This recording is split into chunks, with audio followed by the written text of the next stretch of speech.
a podcast about amazing people from an incredible state. Join Mike Broomhead for Amazing Arizonans, presented by Resolution Copper. Copper is essential to Arizona's economy and to America's future. Learn more at resolutioncopper.com. Amazing Arizonans, and a podcast designed just like it sounds. Amazing Arizona stories, and this one fits so perfectly. Been involved in charitable work for as long as I can remember. His name is Steve Zabilski. Thanks for doing this. Oh, I'm honored to be here with you today, Mike. I got to tell you, I've been waiting for this conversation for a long time because I've admired your work for so long. We met when you were with St. Vincent de Paul. That's correct. That was more than 20 years ago, Yeah. in fact, yes. Can we start there? Can we start with the work they do? Because we've had Shannon Clancy as a guest. But the work you did there in building that organization with the team you had, can you talk about why you're involved in charitable work, but why there when you were there? I was so blessed 29 years ago, I guess it was. There was a little tiny ad in the paper that St. Vincent de Paul was looking for an executive director. I had been thinking about making a career change at the time. I saw the ad, and it was the impetus for me doing a resume, and I sent it in. And I swear, Mike, I think I was the only person that saw the ad because they hired me, and I couldn't believe it. In fact, when they offered me the job, I was like, "Are you sure?" And I had never worked at a nonprofit before. But what did you do before? It was insurance for a while, right? You were an executive. You're very good, Mike. You have a great memory. That's right. I worked for an insurance company and for an accounting firm. I was a CPA for about 17 years, and so the transition to the nonprofit world was new for me. And I just, it's one of the great things, one of the great blessings What was in my the life. motivation, though? Was it to do good? Is that honestly what the motivation was? Well, certainly, I'm Catholic, and we talk about living our faith, not just speaking our faith, but living our faith, and to have the opportunity to come to an organization like St. Vincent de Paul, which is an international organization and has a large presence here in Phoenix. There was just something about it appealing, where I had the opportunity to meet and work with and be part of a team of people that does remarkable things. And just for example, meeting people like you, meeting people like Gordon James, just so many wonderful people, and to be a tiny part of that, what a great blessing. You don't even consider it a job. You consider it just, this is what I get to do And every see, day. that's the thing for me, is the older I get, the more I enjoy being able to do good. Whatever good is, I just want to be a part of that feeling of doing something good. I had that every single day at St. Vincent de Paul, every moment of every day. When you look at the things they do, they talk about feed, clothe, house, and heal, and they say no act of work is foreign to the Society of St. Vincent de Paul, and the homeless shelters that they run, the dining rooms that they run, the food pantries that they run, the medical clinics and the dental clinics, and really the special piece of it, really the unique piece of it, was it gives others the opportunity to be of service. This isn't an organization that just says, send us money and we're going to go do all these things. It's an organization that says, come on down and be part of this family, be part of this effort, and you were down there many times, and you just look at the people, the individuals, the families, the businesses, the different clubs, my son's baseball team, my daughter's soccer team, it's a wonderful opportunity for people to give back to the community and to find real purpose and real joy and real meaning in their life. I explained, when I describe St. Vincent de Paul to people, I say that he squeezed every minute out of every donated hour and every penny out of every donated dollar. And it was one of the things I was so happily impressed by the first time I went. I don't know if this is going to make sense to you, but I remember getting a tour, and I think you gave me the tour. But we walked past where they were bringing in furniture. And if there were pieces of furniture that weren't usable, they didn't just get thrown away. They were taking screws out of the furniture and reusing screws. They were taking the foam out or some of the material. It was like everything is precious in some way, and if we can get use out of it, we have to. That kind of dedication to being good stewards, to me, was so impressive. It is, Mike. You're right. We could take 2 washing machines that maybe aren't working and make one that does work, and then the other one we use for spare parts, or we recycle the aluminum, the metal in it. And you were right. The St. Vincent de Paul Society is just outstanding at making sure that every penny is used. In fact, I remember early on in my career, very early on, my first year there, I once made a joke just flippantly at a board meeting, and I said, "Oh, that's only a couple dollars. Who cares?" And I just made a board member came up to me afterwards, and in a very kind way, very kind, said, "Steve, I know you were trying to be funny, but that couple of dollars means a lot to the family that doesn't get it if we waste it." And I went, "Oh my gosh!" And so no more jokes. But what an attitude! No, that's exactly right. So no more jokes about it's only a dollar here or a dollar there. One of the things I loved about going is when we would take groups and we'd feed a meal or something. You could always see the people that had done it for the first time. Yes. Because it's done cafeteria style, but you prepare the meal, and you guys have such a great system where everybody has a job to do. But the anticipation, setting up the tables and water and salt and pepper and all that stuff. But to watch the doors open and to see a sea of humanity come in, many of them maybe the only hot meal they get that day. Right. But it seems like that line is never going to end. And you can see an immediate change in people's faces when they face the need that St. Vincent de Paul sees every day. The new person, it is a life-changing experience. People often don't realize that just how blessed they are, and that if not but for the grace of God, they could be in a completely different situation. And for many, many people, particularly younger people, who just think I live in this perfect world, they have no idea that there are other people that don't have the same things that we often take for granted. And at St. Vincent de Paul, we like to say it's a place where those who seek assistance and those who offer support meet on the common ground of God's love. And that's what St. Vincent de Paul is. It's that common ground for the community to come together. What is also fantastic about those experiences, and I don't know if I've told you this story or not, I may have. I have a cousin that was homeless, and we were very, very close when we were kids, little boys in Northeast Ohio before I moved to Florida. My aunt, his mother, passed away when he was in high school, and my cousin Kenny went off the rails. He just gave up on life because his mother passed away, drugs and alcohol, and he ended up on the street. And he lived in Vegas where his sister lived, but he didn't live with his sister. He was homeless. And he would go and visit his sister, and he'd clean up, and he'd eat, and he'd stay off the drugs for a few days. But he was not going to give up that life. And he died in a homeless camp. But when I would go to Vegas, when I would see him, I only saw my cousin. I didn't see what everybody else saw.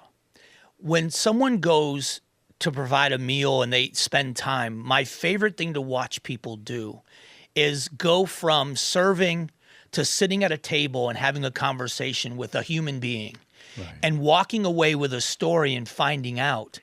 I'd sit on a park bench or I'd sit at a Starbucks and talk. This person's so fascinating, and realizing that you're talking to someone that you could be with on the street. It changes you. Your story, Mike, reminds me so much of on Thanksgiving Day many years ago. Thanksgiving Day is like the most popular day of the year for people to come and want to volunteer. And frankly, too many people would want to come and volunteer on that day. But one year, probably 15 years ago, we said anyone that wants to come and volunteer, we're not going to say no. We're going to let you come and volunteer. And frankly, we had too many volunteers in the dining room. We had several hundred. Normally, we might need 40 or 50. We had several hundred. But these are people that wanted to give up their morning to serve in our dining room. So we didn't say no. And so I remember talking with the people before we opened the doors, and I said to them, now some of you are going to be sweeping the floor, some of you are going to be dishing up the food, some of you are going to be cleaning the tables, pouring the water and so forth. But the most important job that day isn't any of those. It's going to be for those of you who simply visit with our guests. Ask them their name. Ask them where they're from. Ask them about, to tell you their story and so forth. And I had people come up to me, Mike, at the end of that session, when we were serving, and say to me, I've been volunteering at St. Vincent de Paul for 3 years, 5 years, 10 years. I never had a better experience than I did that day, because people felt like it was always about, I have to do this special job. Work. Yes, exactly. I have to. When it's really about acknowledging the humanity of the person who's right in front of us. I've never been to a time, and I'm sure you felt the same way, where I didn't feel like I served anyone. I felt like I got a lot more than I ever gave that day. That's so true. We say when you come to St. Vincent de Paul to volunteer, you come as one person, but you leave a different person. You are not the same person who drove to our facility. You are not. You are a different person driving home. One of the things that there's so much I want to get to, but I know you were a part of such growth at St. Vincent de Paul, and I know you won't take credit for it, but you were a part of such growth and new programs. One of the things about St. Vincent de Paul that I loved is also I didn't know the difference between staff, volunteers, or recipients. You often didn't know which was which. That's true. Because everybody was treated the same. That's right. That's right. That's remarkable. That's remarkable. It really is. And it goes to the culture of the way the organization was first established here in Phoenix some 80 years ago, that the individuals who we are serving, in fact, serve us, as you pointed out. But they too, many of them, they want to be part of this. They want to be serving. They want to come in and help set up. They want to help clean up. They want to serve others. And it is just remarkable. And the volunteers who make that work possible, they're angels and saints. I mean, we have 300 or 400 people who work there, but we have probably 15,000 people who volunteer there. When you just do that simple math, you realize this organization does not exist without the people that volunteer their effort and time and energy and vision and make it all possible. I was at the main campus, and it was years ago, and one of the people I was privileged to meet was the chef. And then his story of being a recipient. Yes. He was someone that was there to receive food. Yes. And was so moved by what you did in his life that when he got back on track, he wanted to come to work for St. Vincent de Paul. He did. He is actually, Chef Chris is a culinary trained chef. Yes. This isn't just somebody that, likes to cook a little bit. He's a culinary trained chef. He had some challenges in his life and experienced some hardship, but then you're right. He got his life back together again, and he wanted to give back to others. And he realized that his great gift, is preparing food. And he wanted to share that with other people. And sometimes the food at St. Vincent de Paul, I've gotten in trouble a couple of times because I remember one Thanksgiving. In fact, I came home and I said, I just had the best Thanksgiving meal I've ever had. My wife didn't. I had to correct myself and say, I mean, not here at home, sweetheart. And so, but no, he has a great gift for cooking, and you see how he just loves the preparation and how he cooks things and puts in the herbs and the spices, and he wants to make sure that the meal that our guests are having is the equivalent of a meal that you would get in a 4-star dining room. You wouldn't know if you were at Vincent's or if you were at a St. Vincent de Paul dining room. And it's remarkable because you genuinely want the guests to feel like guests. Yes. And for kids to be able to come to one of your dining rooms and have a sit-down meal with their family and order from a small, limited menu, but to say, you get to choose what you're going to have, and we're going to serve you a meal as if it's family night out. And how many families take for granted that one night a week that they get to go out and share a meal and be served? But that experience for some of these families is not common. It's not what they normally get to do. We actually learned that from Sam Fox. Sam was volunteering in our dining room many years ago with his family and with individuals from Fox Restaurants. And they brought the food that evening. One of the most accomplished restaurateurs in the country. Exactly, in the country. And they brought the food that evening, but they prepared just a small little menu.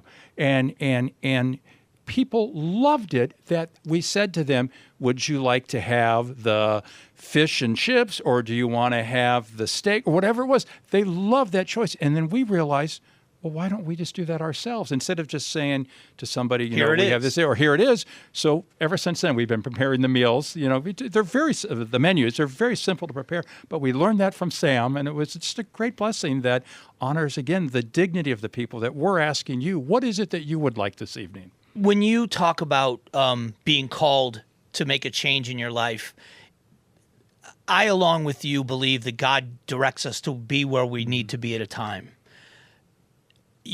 St. Vincent de Paul benefited from your expertise in the world you came from. And can you talk about some of the things? I don't know how many of them you had a hand in, but for people that don't know, St. Vincent de Paul has a dental clinic and a medical clinic for families that may not have health insurance and working families where they can go and make sure their needs are met. And these are great doctors and great dentists and workers there. You have not only transitional housing for people. I got to tell you that the transitional housing, the Wall of Keys, it's giving me goosebumps to talk about. Yeah, it's very special. But also that's upstairs, downstairs, serving the daily needs of people, whether it's toiletries or what they might need, a haircut, clothing for a job interview, bicycles.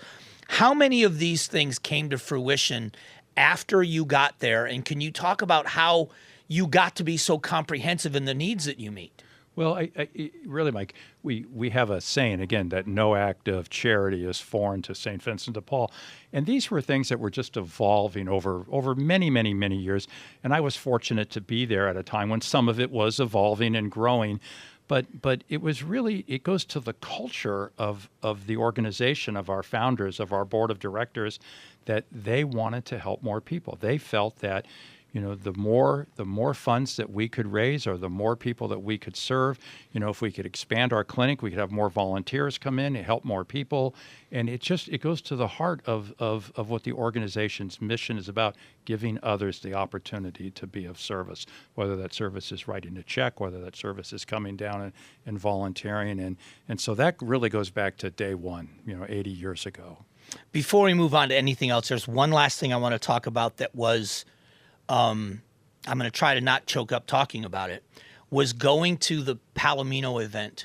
Yes, very special. And it was, the Palomino School is in a working class neighborhood in North Phoenix, and there was a St. Vincent de Paul store right there. Yes. And the kids could come in, and for $1, they could purchase any 2 gifts they wanted for Christmas for a family member. Right. So when you talk about giving people an opportunity to give, right, it gave a young child an opportunity to feel as if they were buying gifts for the people they love. That might be my most favorite event of everything that's done at St. Vincent de Paul, and I almost ruined it. I almost ruined that event. So, and what happened was, so you're correct. For $1, people could buy 2 gifts, or if they have 3 brothers, we let them have 3, right, whatever the number of brother and sisters that they have, and so forth. Well, I had the great idea one year of saying, listen, we don't need to charge them $1. That money for us isn't that important. We have 1,000 children come through that day. We don't need to collect $1,000. Well, the reality, number one, is if somebody didn't have the money, if they didn't have the $1, we let them come in, of course. But what I didn't realize at the time, what I later learned, is they want to buy it. It gives them the dignity. I bought this for my sister. Right, and how excited. I bought this for my mother. Exactly. It wasn't that someone gave it to me and I'm just giving it forward. So I almost ruined the event, so thank God nobody listened to me on that. And it is. You've been there, Mike, many times on that. That is a special, special day, a special moment. And I think it's one of the best things we do. And it changes people. Oh my gosh, I still go back for it. It's still touching.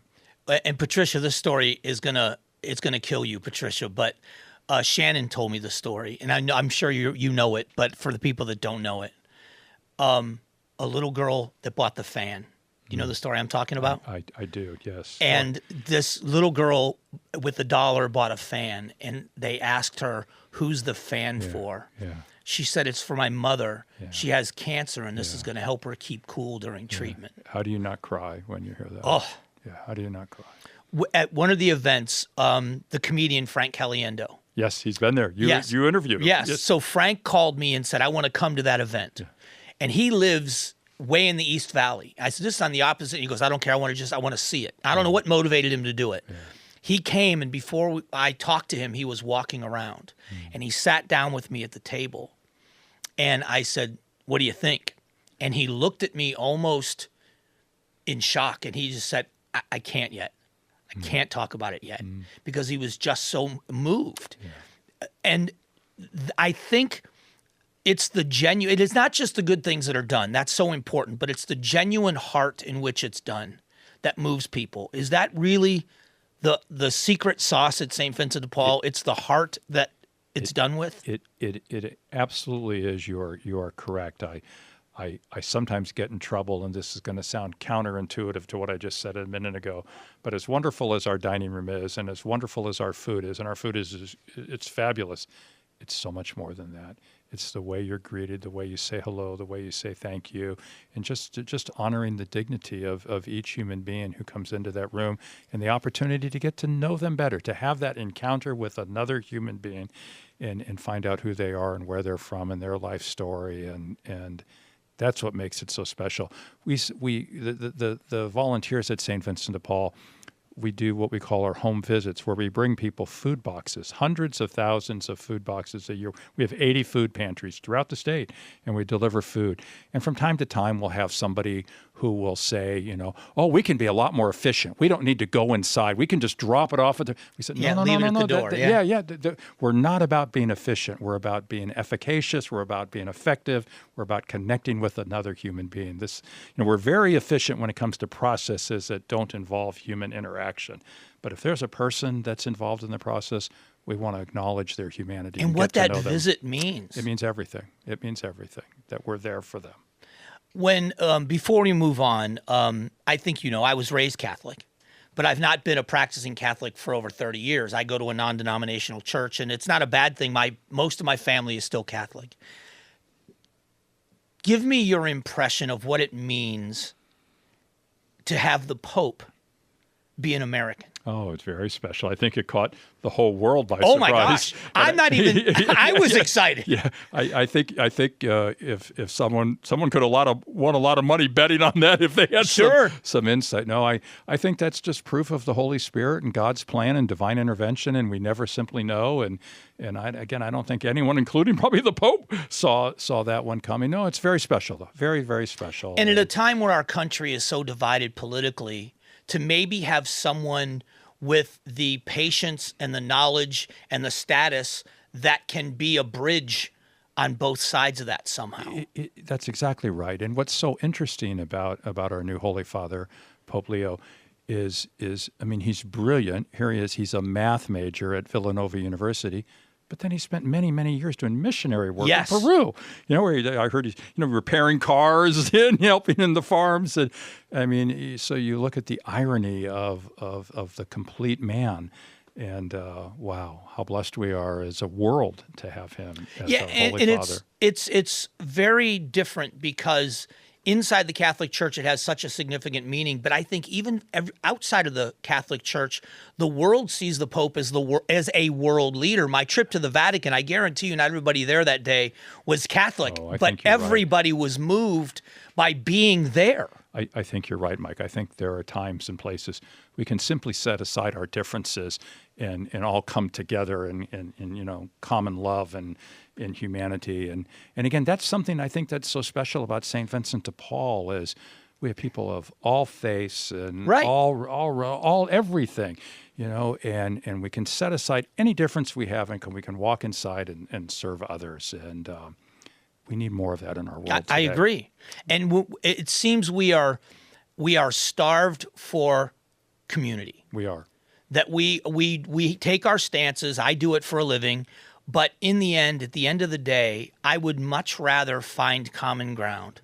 I would much rather find community. I would much rather find a way to be kind to each other. We're going to have and we should have our differences. But if we can find common ground, we're so much better.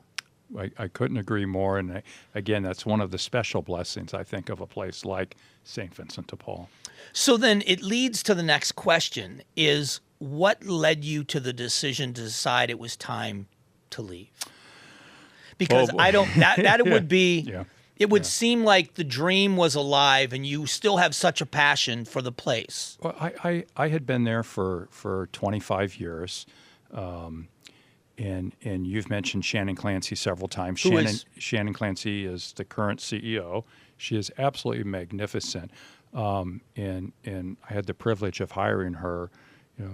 She had worked with us for almost 20 years.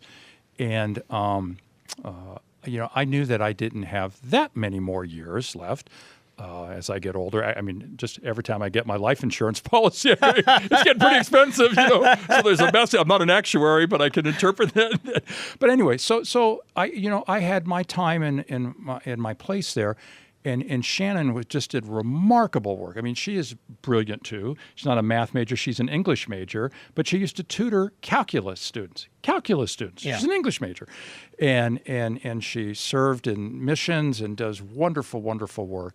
And I just felt it was her time to be the leader. She was much younger than I am. Much younger, 15 years younger than I am. And the donors and our board just loved and admired and respected her.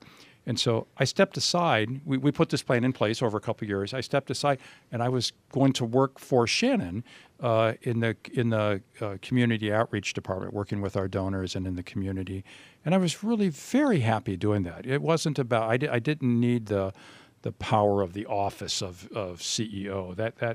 I didn't need that at all. And so well, you never acted like it. Well, and it really was true because it when I was so many there, people. You were one of the guys. I mean, you were just one of the workers. You, again, not knowing the difference between staff and volunteers, you could have been mistaken for a volunteer very easily. In all honesty, I was probably the least important person in the place. I mean, the real important people are the ones driving the trucks and answering the phone and preparing the food. Those are the important people. Somebody that sits behind a desk. I mean, let's be honest. I could not come to work for a month, and I'm not sure anyone would know that I wasn't there. But anyway, so it was time for Shannon to become the CEO. The board was absolutely 100% behind that, and I was very happy working for her, and I did for 6 months. And then the Virginia Piper Charitable Trust, our CEO at the time, had a number of health issues and was retiring, and it was the trustees at the Piper Trust who asked me if I would step into the CEO role. At first, I was a little bit, I was shocked.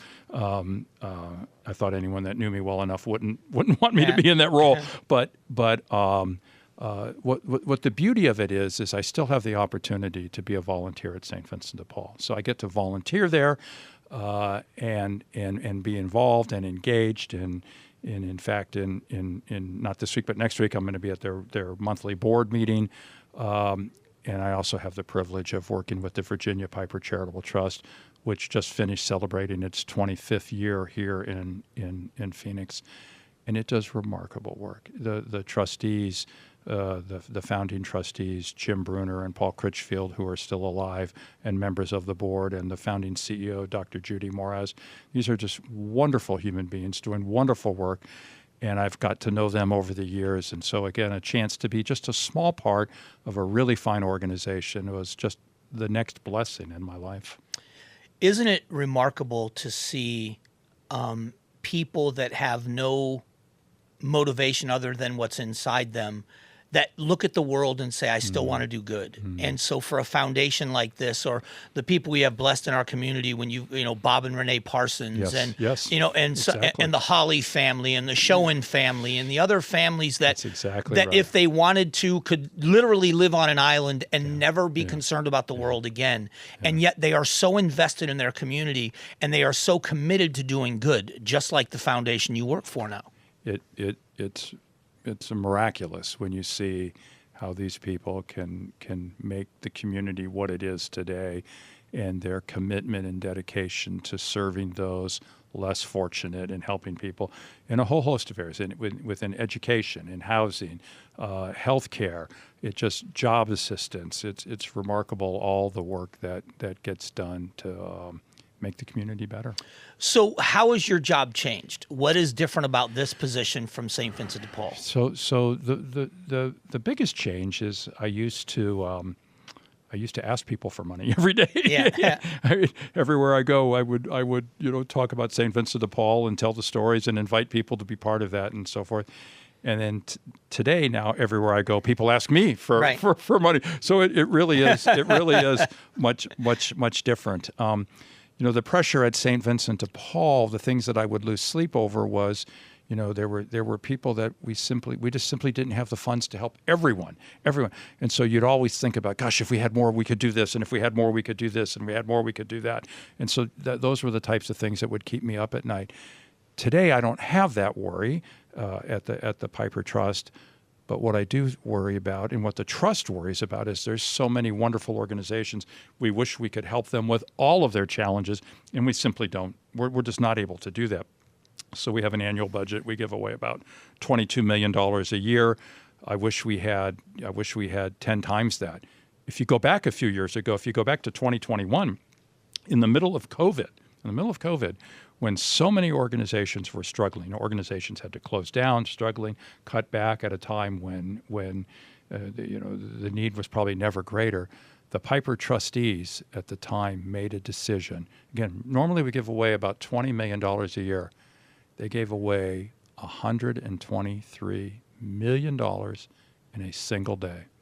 Wow. In a single day. They called it the Now is the Moment. And they invited in 73 organizations that they knew. We knew the leaders, we knew the vision, we knew the work that they were doing. These were good people doing good work, good organizations. And we invited them in a single day, and they met with two of our trustees, and we presented them with a check. And in that one day, we gave away $123 million, 6 times the amount of money we usually give away in a year. We gave away in a single day. And so I think it goes to show you the type of people that run the foundations and the Virginia Piper Charitable Trust. They're more concerned with helping people than they are with, building big endowments or foundations or whatever. They would just want to help people. Coming from the world you came from to the world you're in now, could you ever imagine going back to insurance or being a CPA? No. I thought you were going to say going back to St. Vincent de Paul, and I was going to say, no, you're right. No. And I love that. I want to be careful. Because, my years working for a CPA firm and my years working for a Fortune 500 company were wonderful. And they were good people and good organizations. Right. And I guess if you were to really press me and say, is there anything that I brought to St. Vincent de Paul that might have been just a little bit different? I think we were able to build some really good relationships with the business community. I knew people in the business community, but even the people I didn't know, they're good people. These are good people doing important. Insurance is an important work. Accounting is important. These are our community needs this, and so. What usually happened is they just hadn't been invited to be part of other things. And so when we reached out to the community and invited them to the business community, more often than not, they would say yes. But no, I'm so blessed doing what I'm doing today. But I am grateful for the opportunity to have learned from some truly remarkable business leaders over the years. When you look at, I don't think businesses are different than individuals in that they are always willing or even searching for an avenue to do good. The concern always is, am I getting the most for what I'm doing? Whether I'm donating time or I'm donating money. If we're going to say to our employees, give here of your time, of your money, are they truly going to be getting the return or it's going to be going to the right causes? I think that where you've been and where you are, you give people an opportunity, especially St. Vincent de Paul, where you can rest assured that we are going to be good stewards of what you give us. Well, I got to know people like Eddie Basha. Oh my gosh. And what Eddie Basha. I know Trey. Yeah, Trey Basha, the Basha family. They would come down, Nadine and John, the whole Basha family and their company, and what they did with Turkey Tuesday. It was just remarkable, these wonderful people. And you look at people like Derek Hall and the Arizona Diamondbacks and Ken Kendrick and Jerry Colangelo prior to that, and the players on the team. Randy Johnson would come down and volunteer, and Luis Gonzalez would come down and volunteer. And it's wonderful. It was an important part of their life and their organization. And obviously their goal is to win baseball games, but yet at the same time they recognize we have a bigger mission than simply winning baseball games. We want to be part of the community, and again, to be part of those relationships is very meaningful. I enjoyed doing these podcasts and meeting people and getting to know them over time. Derek Hall is such a great man. Yes. I've known him for years. Yes. But like with Luis and hearing stories about things that you would think being in the World Series, if you're a baseball player, would be consuming, that this is the most important thing that's ever happened to me. But them as a team gathering together because they went to New York up 3 games, believing they could win the World Series in New York. And they made a commitment as the team that if we win after what just happened on 9/11, we're not going to celebrate on the field. We're going to be respectful of the fans. that shows a character in people that you are thinking outside of your bubble. You're right. And people live that out every day. We have the privilege of seeing that every day. That really is the difference between, what I used to do working in insurance or accounting and what I currently do working in the nonprofit world. It wasn't that there were, weren't good people. There were wonderful people in those organizations, but every single day I get to have the interactions, that I do now in the nonprofit world. What's next for you? I mean, is there a next, or is it now it's just, but what, in your mind, what would you still like to accomplish? Well, the work of the Virginia Piper Trust is so special. And I just love the team of people that we have there, both the trustees and Can you and explain our staff. what they do? So the people that aren't familiar with their work. Sure. The Piper Trust is a place-based foundation here in Maricopa County. It was established by Virginia Piper 26 years ago. Virginia was married to Paul Galvin, who was the founder of Motorola, and then later to Ken Piper after Paul passed away.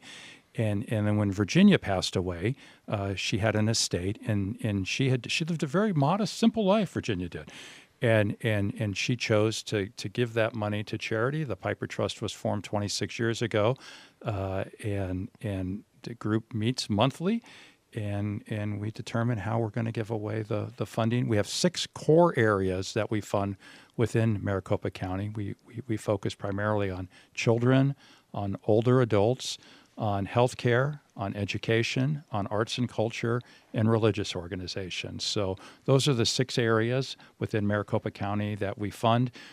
We love organizations that have, big visions with really great work leaders and teams of people and who follow best practices. We fund organizations that the board of directors meets regularly.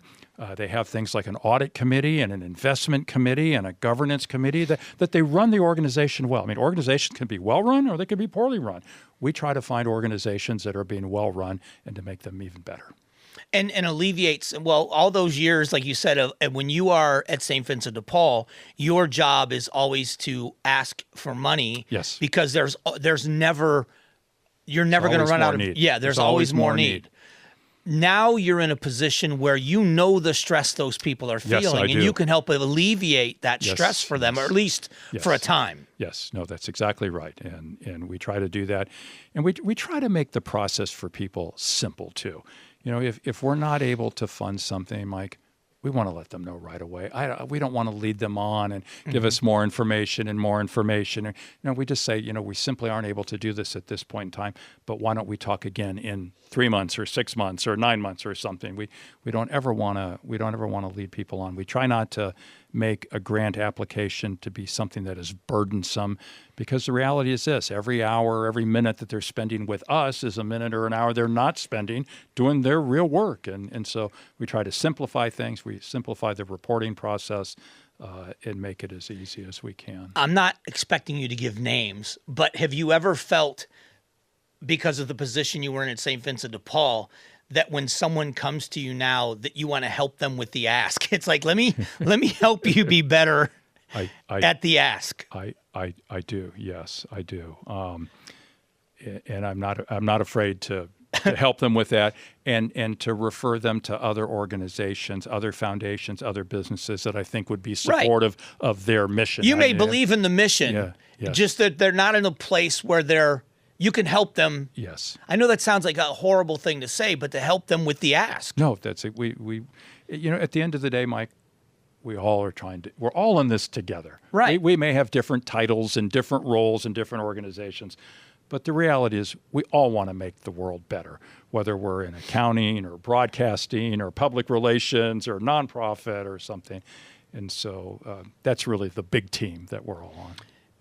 Are you satisfied with, because I would feel consumed with, and we've seen people do this, where when you see the need that's in the world, you can either be satisfied that you're doing what you can, or you're going to be up nights realizing you're never going to do enough. Yeah. Which is it? Is it a combination of the two?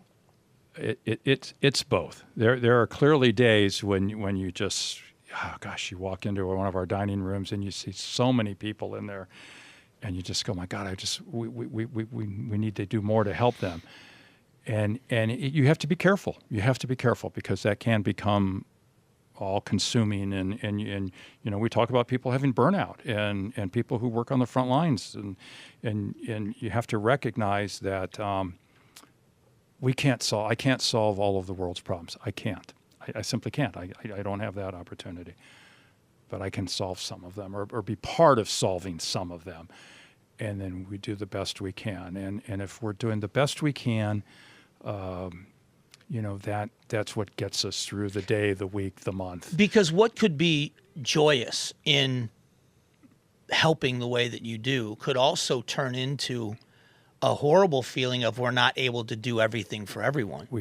And that's why it's important to be part of a team, and because we can help one another in that effort. And you know, again, we've talked about Shannon Clancy a couple times. She just has a remarkable attitude about being grounded and look at all the amazing things that, you know, our team of people at St. Vincent de Paul is able to do. Yes, we need to do more, and we're going to work hard to do more, but we're not going to lose sight of the fact that we've accomplished so much over the years. And you just look at what she's done there in the last couple of years, opening up a new homeless shelter, which serves, you know, more than 150 people, and expanding, doubling the size of the medical clinic and the dental clinic, and the number of food boxes that we deliver. The rent that we paid is now in the millions of dollars in preventative rent. And you know, the team there today is it's better than ever.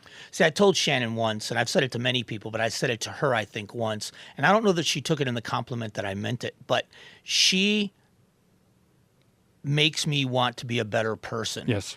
Because when you're around her, you feel almost inferior, at least I do, because she is such a great human being. I think what the feeling that you have is exactly the feeling that most people have when they're around someone like, you know, a Shannon Clancy or Jerry Castro, you know, other people at St. Vincent de Paul that it just, we look for the better angels of ourselves, and the recognition that there are some really wonderful, remarkable people living today in our community right here, and then we know them. And as humble as they are, would run from the attention that they deserve. Yes. And she's one of them. She's one of them. I think you're another one. I know you're another one of them. I'm not sure, but she's definitely one of them. So let me ask, I should have asked this earlier, but I'm curious about the partnership, in which I thought was a big compliment to St. Vincent de Paul when the city of Phoenix had to address the issue of homelessness and had to deal with the issue of transitional housing. Right. They partnered with St. Vincent de Paul, and I think realizing that you truly are the resident expert on how you truly deal with the issue, not just the immediate need, but the issue. What has that partnership been like? Well, you know, you're right. It goes to the leadership. It goes to people like Jerry Castro and Jessica Berg and others at the St. Vincent de Paul who you know, really truly are leaders in dealing with this issue. And you know, the city obviously wants to partner with the very best people, and so when you have that opportunity, you know, they would go to a person like Shannon Clancy and say, "We want you and your team to help us with this issue of homelessness, and particularly transitional housing and homeless prevention." And it is, you're right, it is an honor. It is an honor that people recognize that you're good at what you do. I heard a number, and correct me if the number is inaccurate, but I heard that the number was that 75% of people that are homeless right now won't be next year. That it's the face of homelessness changes. So there are people that are working their way back. Right. But at the same time, there is such a danger of people that are going to find themselves falling into it. How do we prevent that falling into it? Isn't that really the key to a lot of this? I think that's probably the number one issue that St. Vincent de Paul is dealing with today, this whole idea of homeless prevention. That you are correct. There are many thousands and thousands of people who are literally on the edge. They are one paycheck away. One paycheck, one flat tire. I've told that exact story. You know, from finding that you know, they're going to be homeless. If I get a flat tire, no big deal. You get the auto club out there, it costs $250, whatever it is, and you fix it. look, a lot of people don't have that. The $250 might as well be, $1 million. And so, but that's an area where Shannon and St. Vincent de Paul have really focused their effort, that if I could just pay that person's rent this month, sometimes just this 1 month, they're going to be fine. They're going to be fine. But they don't have $1,500 or $2,500. And if they don't, then they're on the streets. And if you're on the streets, then it's very hard to get, And then it's much more expensive.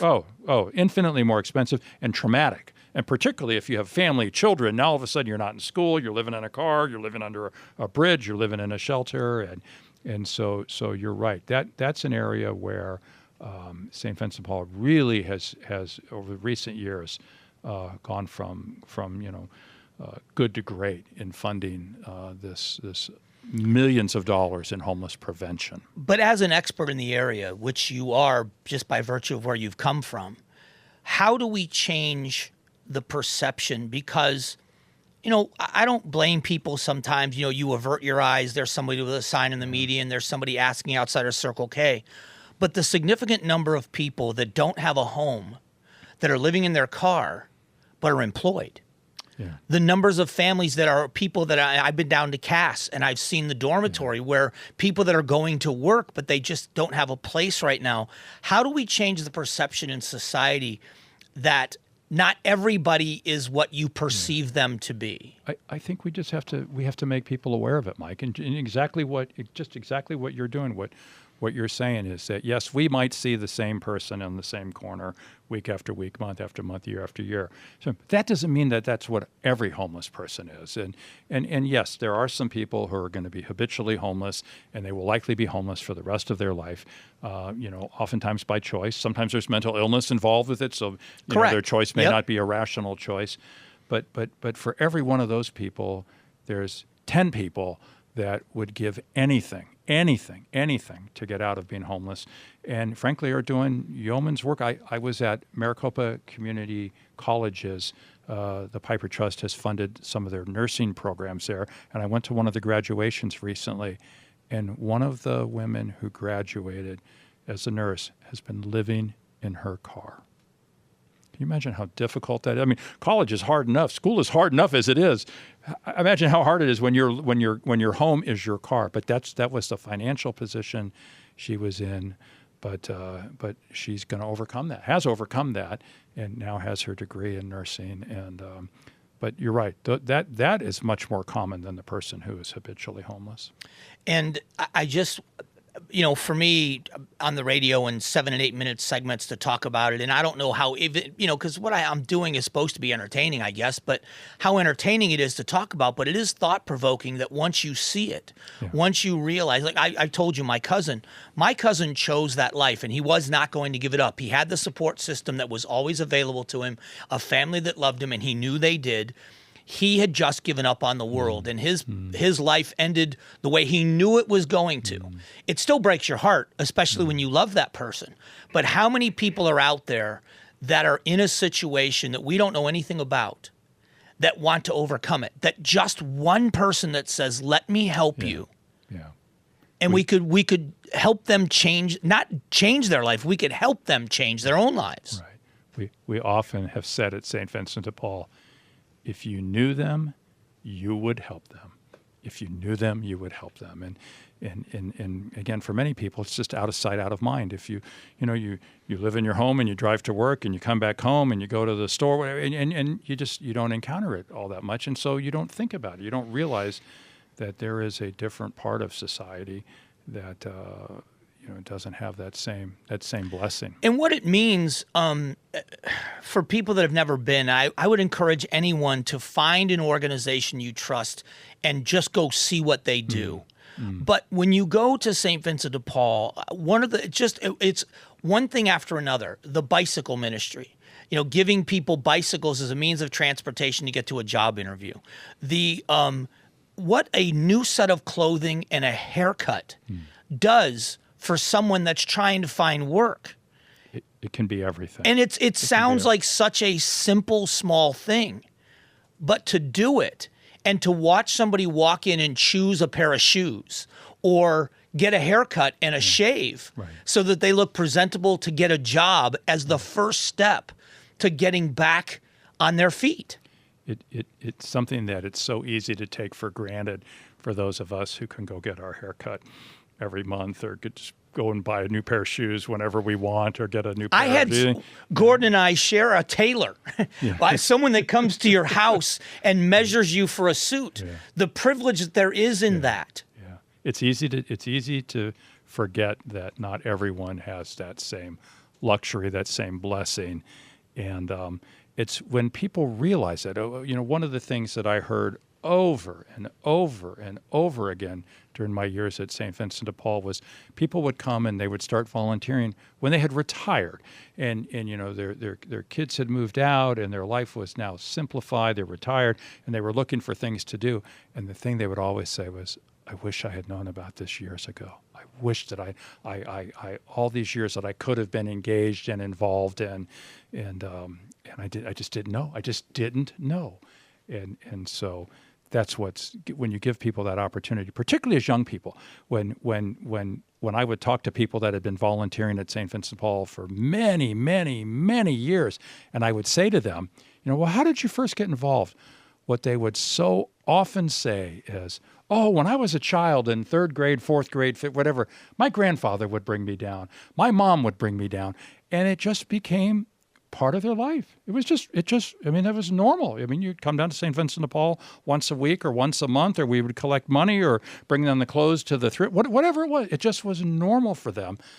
But if you didn't have that experience or that opportunity, you don't know. And I think I told you, the girl I was with for years and years and years in Florida, we grew up together. Our families are still very, very close. Her aunt and uncle ran the St. Vincent de Paul store downtown, and we used to go to the store. Matter of fact, when we got married, and we were married a short time, long story, we got our furniture for our apartment from the St. Vincent de Paul store. Right. So you're right, at that experience. One thing that happened, to kind of anecdotally, we were volunteering at United Food Bank in the East Valley. Great organization. And we were filling emergency food bags on a Saturday. Yeah.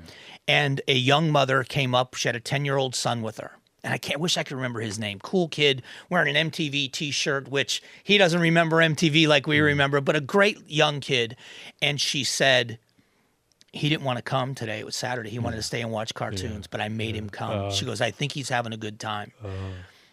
About an hour later, he came up to me and shook my hand and said, "Thanks for doing this. I'm really having a good time." He had said to his mother, "I didn't realize there are so many hungry people." Yeah. Yes. Yeah. That's how that 10-year-old kid's life had changed in an instant. Yes. And what a heart he'll have for giving. Forever. Because he saw it at 10. You're right. That is giving young people that opportunity to see a different side of the world, a different side of life, can affect them their whole life. And I guess this is confession time. Maybe we should have a partition here. But it's horrible that I'm going to say this, but it's true. I am aware. I've been many times. But I keep thinking to myself, I can't wait until I slow down. When I can retire, or I slow down a little bit so that I can do more of this. And the thing is that I can. Well, you do a lot, Mike. No, I don't. I don't do nearly what I can. Or what I could do. I suspect all of us would say that, though. I mean, that's part of that. Whether it's Catholic guilt that still is inside of you, I still live with it, or whatever. I mean, the reality is virtually all of us could do more, but we just have to find that zone from within that we can live and operate where we're doing hopefully enough. All right, so I want to give you a chance with a last word. What would you say? Anybody that's watched this and they're either moved to get involved or they're convicted in some way or they have a need, what do you say to somebody about what's available out there on whatever side they are of that need? Right. Well, organizations like St. Vincent de Paul, you could reach out to them. You can go online. You can Google St. Vincent de Paul. There's an abundance of ways in which they can help people. And if you'd like to volunteer there, again, the same thing. I promise you, if you just try it, if you just give it a chance, no one's asking you to sign a long-term, multi-year contract. Go down and try it. I can almost guarantee you'll be very moved by it, and especially if you do it, It's fine to do it by yourself. Nothing wrong with that at all. But if you did it with a spouse, a girlfriend, a boyfriend, children, part of a club or whatever, it makes it even that much more enjoyable. The discussions are something else after. Oh, it's just wonderful. You feel so good about, gosh, I got to do something today for another human being. I mean, isn't that what life is about? At the end of the day, isn't that why we are here and we are created? And for the people that love to go to thrift stores, the stores are amazing. And you can, when you're shopping at the St. Vincent de Paul store, you are helping to continue the cause. What we always say is we love people to come down and donate to the thrift store and then go on inside. Yeah. I used to get in trouble sometimes because I'd take things down to donate and I'd come back with more things and we were trying to clean out the garage. Store was at Tatum and Greenway. Yeah, it's a great store. Oh, it's a great store. Great store on 7th Street, just north of Northern. Another great store. I mean, because I end up getting, because I get gas at that, is it a Safeway gas right station? There, right on there? Tatum and Greenway. Yes. So I get gas. Yes. And yeah, you got to go on in. It just sort of pulls you in. It does. No, it does. But what you said is so true, though, Mike, too. It's also for a good cause. You're supporting a good cause in shopping there and in donating there. And not to mention, you're keeping things out of the landfills. I mean, this is win-win-win-win-win. Right. Yeah, the donating part of it, if you have things that can be donated, you know that the money that raised with your donated gifts. But if you go in and shop at those stores when you need something, it is a form of recycling, but and there's great deals. Oh, there's great deals. Yeah. Great so, deals. Steve, it is great to catch up with you. These podcasts are designed to tell stories that people may not have heard, but they're going to be glad they did. And you and I have known each other for a long time, and I am so thankful that you're in this community, and I'm so thankful that you're willing to come down and talk. I know you're not someone that likes to talk about yourself very much, but you are such a great representation of the good people and the good that's being done in this community, and I really appreciate the time. Well, you're very kind, Mike, and again, one of the great blessings in my life is knowing you and your kindness and friendship all these years, and you give us, Mike, your best gift. I mean, Mike Broomhead, your gift is talking and communicating, and that's what you do. My mom would disagree. My mom would disagree. But that's what you do, and so bless you for that. All right, listen, these podcasts, we do them each week. We release a new one, but the Amazing Arizonans podcasts are to tell amazing stories of sometimes celebrities and other people that are just so hardworking and dedicated in our community. Please watch these podcasts. Recommend somebody if you think they deserve to be here, and thanks for watching this one. Thanks for watching Amazing Arizonans, presented by Resolution Copper. Tap the button in the middle to subscribe to KTAR News.